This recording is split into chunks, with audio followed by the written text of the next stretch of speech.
Assemblywoman Dr. Jasmeet Bains, thank you so much for joining us in studio today. We appreciate it. Thank you so much for having me. So you were first elected back in 2022 and now you're running for re-election. Tell us more about why you're asking your constituents for 2 more years in office. You know, the same thing when I first ran, I didn't think that it was a possibility. I mean, you know, nobody that looked like me was in the legislature. I'm the first South Asian woman. I'm the first Sikh American in the Legislature of California history. And, you know, it's a lot of learning on my part, learning the importance of being there, importance of being a voice, and the importance of being a voice of Kern County. It's a huge learning curve for me as well, as I'm not a politician, I'm a doctor. But we've had a very successful first term, and I want to continue delivering for the community that I call home. And when you were first kind of joining the political field, you were called that political newcomer. Again, a term later, what do you feel the reputation you've built is? You know, I think a lot of constituents have reached out and they said, you know, political newcomers are what people want to see. They don't want to see people that have been in office for 10 plus years and, you know, don't have much to show. They'd rather the person that's only been there for 2 years and has so much to show.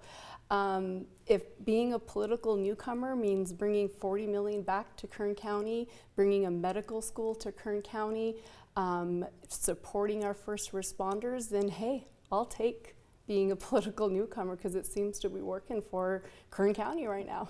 And we're going to talk more about the Grow Your Own bill, which was signed by the governor. Congratulations on that. Thank you. But first, I want to talk about kind of, you are a Democrat, so you're part of that Sacramento supermajority in many ways, but you're also not afraid to, you know, stand up against your own party. I think a prime example of that that's made headlines is when you voted no against Governor Newsom's bill to prevent price gouging by oil companies. And your reason was that you will not throw your constituents under the bus. You've discussed this plenty of times, I imagine, but if one more time you can break it down for us, why did you feel that voting no on that measure was for Kern County? Well, Jenny, I'll ask you this way. These policies have been in place for how many years, and have you ever seen the price of gas go down? I think that explains it all. The only thing we've seen is the price of gas go up and up and up. And the question is, what are these policies really doing? If these policies are shifting our reliance onto foreign oil and therefore increasing our gas prices, that's something that needs to be looked at.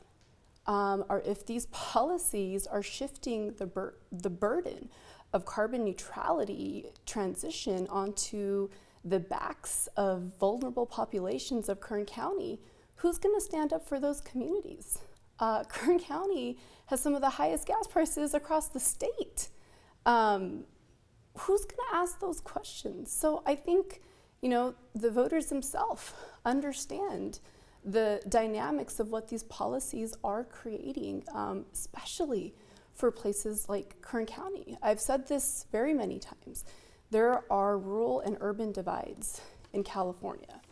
And you will see both Republicans and Democrats that will vote in favor of policies that will hurt rural areas, because at the end of the day, the real problem that California has is a rural and urban divide. It's a rich and poor dynamic. And who's going to stand up for the poor? Who's going to stand up for vulnerable communities? 8035 is the third poorest district in the state of California. Who's going to stand up? I have been one of the few legislators, Democratic legislators, that have consistently voted no on raising taxes, on making sure that this transition of carbon neutrality does not get shifted onto the backs of the poorest districts like mine. And on the topic of oil and gas again, obviously Governor Newsom has a special session going on. As you said, you're going back Monday, you just found out. Next Monday. Right, next Monday. But on the Assembly bill, which passed the Assembly, you voted no. You were one of the Democrats that voted no. But I wasn't the only one this time. Right. Can you explain again a little more on your no vote and why you believe again that it's a Not vote for just Kern that, County? that bill barely passed. It needed 41 votes and they only had 44. So you've seen Democrats shift. Last year, I was the only Democrat in the Assembly to vote no, and this year, I wasn't alone. Not only was I not alone, you had many that did not even support it. So I think the reality of what I've been saying for a long time now, like, have you ever seen gas prices go down, is hitting a lot of communities across California. And I know, again, when it comes to the oil industry specifically, you've also addressed it as an affordability issue. I know you can't necessarily solve the problem of the affordability issue here in the district, but you certainly can contribute to it, and you can contribute to legislation that will hopefully lower gas prices and affordability issues for Kern County overall. What are the specific proposals that you've been supporting and pushing for, again, when it comes to affordability, when it comes to your constituents in your district? There's, especially when it comes to utility rates, we introduced some bills that did not pass, unfortunately, on lowering utility rates. There were some bills that did pass that helps control utility rates, especially in areas like this. We're doing our work to get those policies together. I think the biggest thing that I have done is come into an environment where no was never a thing, and now you're seeing that shift, and now you will see that popularity and that support for legislation in my next term that can help address situations like that. And Assemblywoman, according to Cal Matters, in 2013, the oil and gas industry contributed more than $427,000 to 56 California legislators. You were one of them. You actually received the second highest amount from those industries, $30,500. That's more than your Republican colleagues, Senator Shannon Grove and now Congressman Vince Fong, received from those industries. So I have to ask, are your votes influenced by campaign contributions? How many Democrats did you state get money from oil and gas? I did not count how many Democrats, but I did think it was notable that you did receive more than some of your Republican colleagues. So I wasn't the only one. Yeah. But the question is, are your votes influenced by campaign contributions? Absolutely not. My votes are influenced by the district that I represent, as that has been seen. Look, when I first ran, everybody knows I wasn't supported by oil. My votes aren't influenced by what an industry wants to do. My votes are influenced by the impact to a community. I'm a doctor. You're asking a question that you should ask someone that went into politics to do politics. I'm a doctor. I'm representing my community, and people see it. And on the topic of healthcare, right, that's a very big priority for you in the state assembly. So the Grow Your Own bill, again, it was signed into law by the governor. That creates the opportunity for an endowment fund, and once it has enough funding, construction will start. Is that correct in terms of kind of the next steps? Yep. Okay.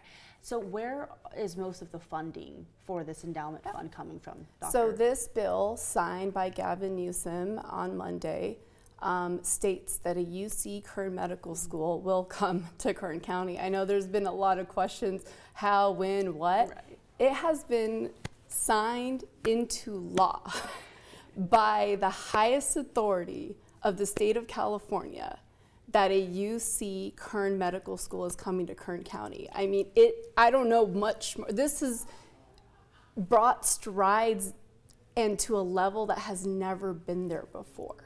And having this endowment fund is the first foundational step of making sure that this school is going to become a real reality for this community. I look forward to getting those funds in as soon as possible. There's an endowment fund that lives at the state treasury, and it will get funded. And I've already gotten many commitments from local and statewide that will be definitely coming in. Look, we're not going to get a medical school overnight. The last thing I want to do is let people think that we're getting it overnight, but the step has been there, and that's more than any politician has ever done in this community. And I know the whole purpose of this UC Medical School here in Kern is to, again, literally as the bill name states, grow our own, ensure that we can grow our own and ensure that they can stay within the community to provide support for our healthcare industry.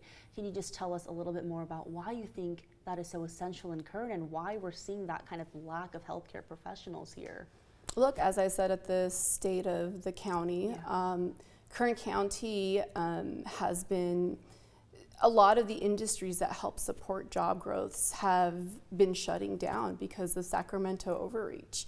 As I'm one of the few Dems that definitely step up and say no, we have to desperately see what we can do to bring job growth to Kern County. This is job growth. A medical school will bring job growth and at the same time help address the biggest reason why our industries are being shut down, because of healthcare disparities. So everybody in California wants to talk about the healthcare disparities of the Valley. Why don't you put your money where your mouth is? And you're seeing the state of California step up to the plate by signing that bill. And it took someone, a doctor, to make that point clear. I don't think anybody else would have been able to do that if they weren't a doctor. I remember the excitement the whole county had when you made that announcement. I know, and there was a lot of doubt. There was, what is Right. she doing? Does she Right. even know? She's a political newcomer. What? You did it, and you can take that credit. Yeah. Oh. So it's going to be in Kern. Is it going to be in Bakersfield? Again, I know it's the very early stages, but kind of any goals as to where the exact location or what city it may be in? There's going to be a feasibility study done by the UC the second this endowment fund opens up, so they'll be able to point us in the right direction, and we'll go from there. So no clarity yet on where the location of the No school clarity would be. yet. Okay, and then back to the funding again. Again, the endowment fund has been opened up. Yes. You mentioned you have commitment at the local, state, and So federal this is level. private and state money, so I would encourage anyone that is interested in helping bring growth to Kern County. This is tax deductible contributions that can be made from anyone that believes in Kern County like I do. And another big focus of yours in terms of healthcare and wellness there is the drug addiction and the opioid crisis. I know that one of your latest accomplishments has been getting county officials' approval on $8 million in state funding for your task force. In addition to that accomplishment, tell us a bit more about your work as a lawmaker and doctor in terms of drug addiction. Yeah, so we've had a lot of wins. We've had the $10.5 million for the Kern County Fentanyl Task Force that came in. That's already working on distributing. We had another big win with the ED Bridge program to bringing in new funding measures to increase hospital beds for detox across the state of California, not just Kern County, and to increase access to services for addiction. Look, people need help, and incarcerating our way out of this problem is not going to bring people the help that they need. A lot of times people talk about, take for example, human trafficking. A lot of the focus is on locking people up, but where are the proposals and funding for the people that are rehabilitating themselves from human trafficking? I'm a doctor. I see those people. I treat those people. And what are we doing to increase services so victims of human trafficking can get back to their life and can also help rehabilitate the families that have been traumatized by their stories? The story doesn't end when a human trafficking ring gets busted. That's when a lot of the stories start. So a lot of the focus has been lock them up, which absolutely, hold people accountable, absolutely, but where is also the focus on getting people the help to rehabilitate from this terrible thing that has happened to them? Where is that focus?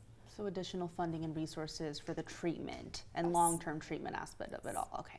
And because you mentioned crime, I have to ask about Prop 36. Obviously, there's a lot of back and forth within Democrats and in between Democrats and Republicans as well Where do you stand on the efforts to amend Prop 47 and the greater issue of retail theft? And well, if you noticed, I was the very first one to endorse Prop 36. For me, Prop 47 created a dynamic where it got rid of court-mandated rehab. So again, it goes right back to what I said. How have we shifted the focus away from people that need help? And another big issue for the Central Valley and specifically Kern County, I know during the governor's State of the State address, he didn't really address water storage issues, and that's an area of concern that you have highlighted, right? We face an active and ongoing water crisis. Tell us more about your efforts to ensure that farmers and Central Valley residents have enough clean water. Look, there was a bond that was passed that was supposed to help increase water infrastructure.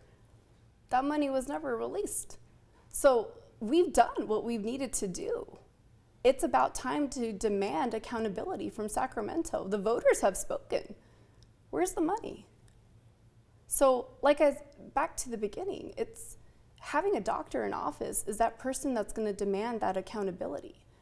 I'm not going to do things that are, I don't know what it means to play politics, but I do know what it means to hold people accountable and to make sure that the voters have a voice and to bring back funds for the community. I proudly represent Kern County. Kern County is a place that it's a diamond. It feeds the world. It energizes the world in the most environmentally friendly way. Yet all we've done is shifted our dependence on foreign products that are not done in environmentally friendly ways. So just because I ask those questions, where are the answers? I would like to know an answer to why it's acceptable to shift our dependence to foreign products when we could build and grow that right here in California. And Assemblywoman, last thing for me, unfortunately for the sake of time, I just want to touch on your re-election campaign now. Last time you ran against a Democratic opponent. This time you face Robert Rosas. He's a political newcomer. This time around, he's also a Republican, pushed by the Republican Party here in town.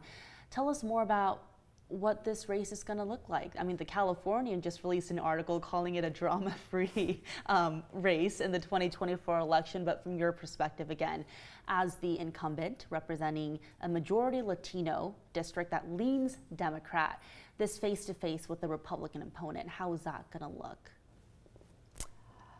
Anybody is allowed to run for office, and I encourage people to run for office and let the voters decide. Do you think the typical description of you as, a unique Central Valley Valleycrat is pretty accurate? Again, your party is, affiliation is Democrat, but the way you lean on a lot of issues, the way you look out for the district in many ways is considered in alignment with traditional Republican values, hence the term Valleycrat. I represent Kern County.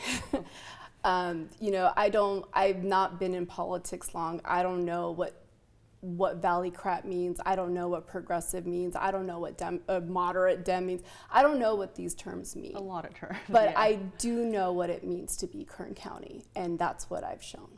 Assemblywoman, anything else I miss when it comes to your re-election campaign and your time in office so far?